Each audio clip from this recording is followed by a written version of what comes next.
Bonjour à tous et bienvenue à Paddock F1.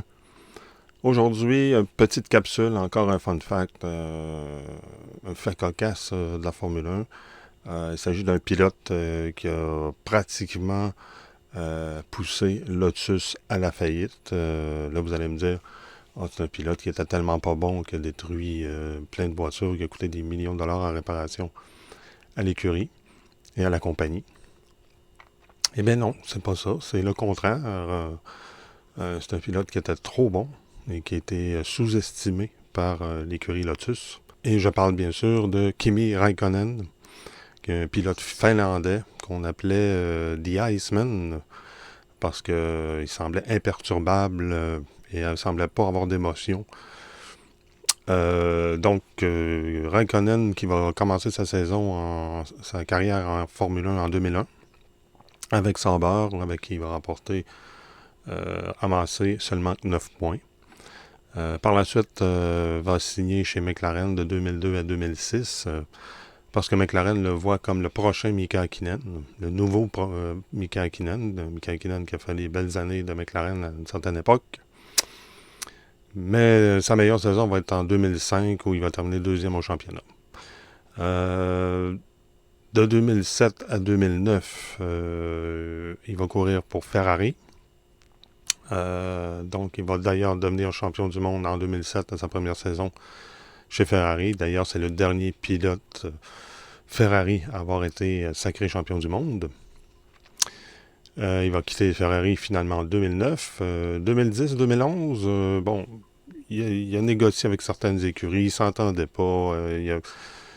Il est particulier aussi, mais finalement, il ne s'est jamais entendu. Fait que 2010-2011, il va passer ces deux années-là loin de la Formule 1. Il va quand même courir en rallye et en NASCAR. Il va faire son retour en F1 en 2012. De 2012 à 2013, il va signer finalement chez Lotus. Ce qu'on dit chez Lotus, c'est que bon, on va aller chercher un pilote d'expérience, mais il ne faut pas qu'il coûte trop cher. Parce que l'écurie ne roule pas sur l'or. Alors, ils vont chercher Kimi Raikkonen, croyant qu'il va être rouillé et qu'il ne performera pas. On va lui offrir un contrat rabais de 2 ans. Donc, avec un salaire de base presque ridicule. Par contre, on va compenser. On va dire, ben, regarde, on va compenser. On va t'offrir des bonus de performance d'environ, bon, je pense de 50 000 50 000 euros. Donc, à peu près 80 000 canadiens par point marqué. Alors, Raikkonen accepte le défi, si on veut. Finalement, en 2012, il va faire 207 points. Et en 2013, 183 points. Alors, l'écurie a été comme sous-estimé, premièrement, sa voiture, sa monoplace, et son pilote, Kimi Raikkonen. Donc, ce qui fait qu'après ces 2 saisons-là, ben, Lotus va lui devoir 30 millions de dollars juste en bonus de performance. Puis là, il arrête de le payer, puis lui, il essaie de se faire payer. Je pense que la fin de saison, ils ne l'ont pas payé. Donc, il décide de quitter Lotus parce qu'il n'est pas payé. Et il va signer, il va retourner chez Ferrari en 2014, de 2014 à 2015. Et entre-temps, il avait engagé des poursuites contre Lotus pour se faire payer. Et puis là, quand il voit tout le brouhaha que ça crée, puis que le fait que la compagnie Lotus va être acculée à la faillite si jamais il paye Raikkonen, ben Raikkonen décide de retirer sa poursuite contre Lotus en signant chez Ferrari.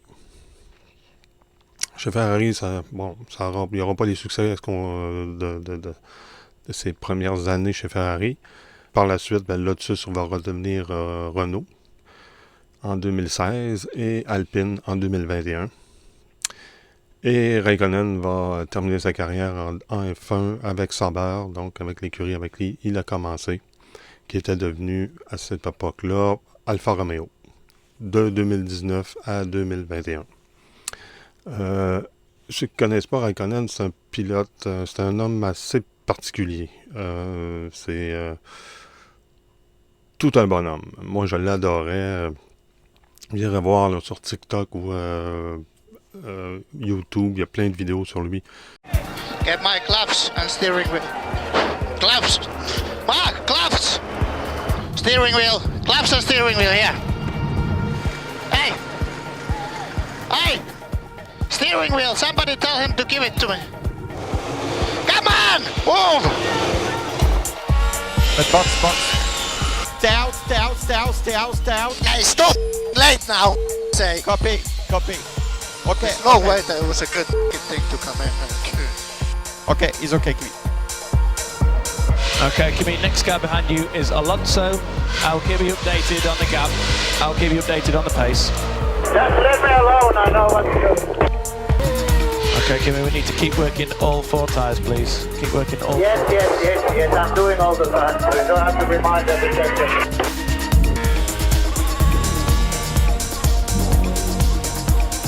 Okay, yes. Okay. We are ready, we go +3. Yes. Okay, was a good move, Kimi. Okay, Kimi, we have now 5-second time penalty that we will serve after the race. For what? So that will add 5 seconds to your time after. For what? For crossing the line on pit entry. How is the front wing? I don't know, you have to tell me. Okay. We are currently under threat from Michael behind. We need to get past Hulkenberg. I know what I'm doing, so be quiet. Grande Kimi. Well done, my friend. Thank you. Finally. Thank you, guys. Grande Kimi, grazie. Un personnage. Vous l'avez peut-être vu aussi si vous avez suivi la série Drive to Survive sur Netflix, qui, semble-t-il, le petit scoop devrait revenir l'an prochain. C'est ce que j'ai lu entre les branches, mais Drive to Survive, je pense que c'est la première saison, Kimi Raikkonen était là. Et au début, on présente les pilotes. Et les pilotes, les pilotes disent ce qu'ils s'attendent en Formule 1, pourquoi ils sont en Formule 1. Alors, la plupart, c'est bon pour me dépasser, pour repousser mes limites, pour être champion du monde, pour gagner des courses, pour être meilleur, pour développer la voiture. Puis, on tombe avec Raikkonen qui dit, moi, la Formule 1, pour moi, c'est un hobby, je suis là, je fais ça pour m'amuser. Alors, vous voyez le bonhomme, là, vous voyez un peu le topo. Anticonformiste, anti-star, anti-tout. Il détestait d'ailleurs les entrevues.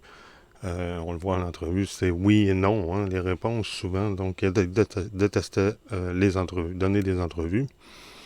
D'ailleurs, en mars 2007, juste avant la saison, sa première saison chez Ferrari,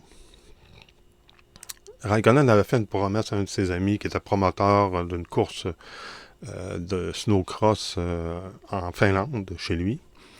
C'est un ami d'enfance. Puis il avait dit, je vais être là. Mais ça, c'est avant de signer son contrat chez Ferrari. Et vous savez que Ferrari, c'est bon pour Ferrari, mais toutes les autres écuries, vous n'avez pas le droit de faire d'autres disciplines dangereuses lorsque vous êtes pilote en F1, à cause des risques de blessures et des assurances et tout. Alors, Raikkonen va s'inscrire à la course de snowcross, qu'il va remporter en plus. Mais il va s'inscrire sous le pseudonyme de James Hunt. Donc, assez particulier. D'ailleurs, il y a un petit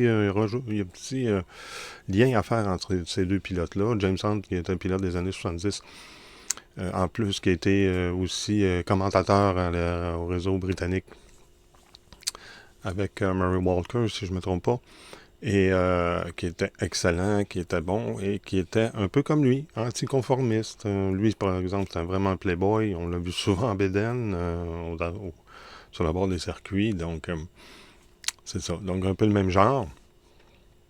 Raikkonen, c'était tout un bonhomme, et il y avait beaucoup de talent aussi, on l'a prouvé avec son CV. Et lorsqu'il était chez McLaren, je pense que c'est la première saison, lors du Grand Prix de Monaco, à la sortie du tunnel, Raikkonen va être victime d'un bris mécanique. Donc, il va arrêter sa voiture dans un endroit sécuritaire. Il va débarquer de sa voiture. Là, on est à peu près à la mi-course. Il va débarquer de sa voiture, va traverser la piste, va marcher le long de la marina de Monaco, va aller rejoindre la passerelle, comme vous voyez sur la photo. Il monte sur la passerelle et il va aller dans son bateau qui est taqué à la marina de Monaco. Il va se changer, s'asseoir, écouter et suivre le reste de la course sur son bateau à la télé. Alors, c'est assez particulier. Alors, ça a fait beaucoup d'encre. Et si vous regardez sur Internet, vous allez retrouver aussi des vidéos de tout ça. C'est pour vous dire à quel point c'est Raikkonen. Et voilà, c'est comme ça que Raikkonen a failli pousser Lotus à la faillite. Heureusement pour lui, bon, comme il dit, comme on voit, il fait pas ça pour l'argent, donc lui, il s'en foutait un petit peu. Il aimait mieux perdre des millions de dollars que, comme il l'a expliqué en entrevue, il aimait mieux perdre des millions de dollars plutôt que faire perdre l'emploi à plusieurs centaines de personnes qui travaillent chez Lotus. Alors, c'est quand même bien, c'est quand même un bon gars, hein? Qui a un grand cœur. Mais voilà, donc c'est la carrière de Kimi Raikkonen en résumé. Et surtout, ses succès chez Lotus, alors que l'écurie Lotus elle-même ne croyait pas que ça pouvait arriver. Alors, c'est ça, c'est comme ça. Donc, nous, comme vous voyez, on se prépare pour la saison 2026 de Formule 1 qui va être fort excitante. Les essais hivernaux ont commencé. Et on va faire une capsule éventuellement lorsque les essais hivernaux vont être terminés pour faire un petit intro à la nouvelle saison. Et n'hésitez pas, commentez, abonnez-vous pour être au courant de nos prochaines capsules. Et un petit like et un petit commentaire pour nous encourager. Si vous avez des sujets aussi de capsules, gênez-vous pas, ça va faire plaisir de vous lire et peut-être que votre idée de capsule va se retrouver dans une capsule éventuellement. Alors là-dessus, bonne course.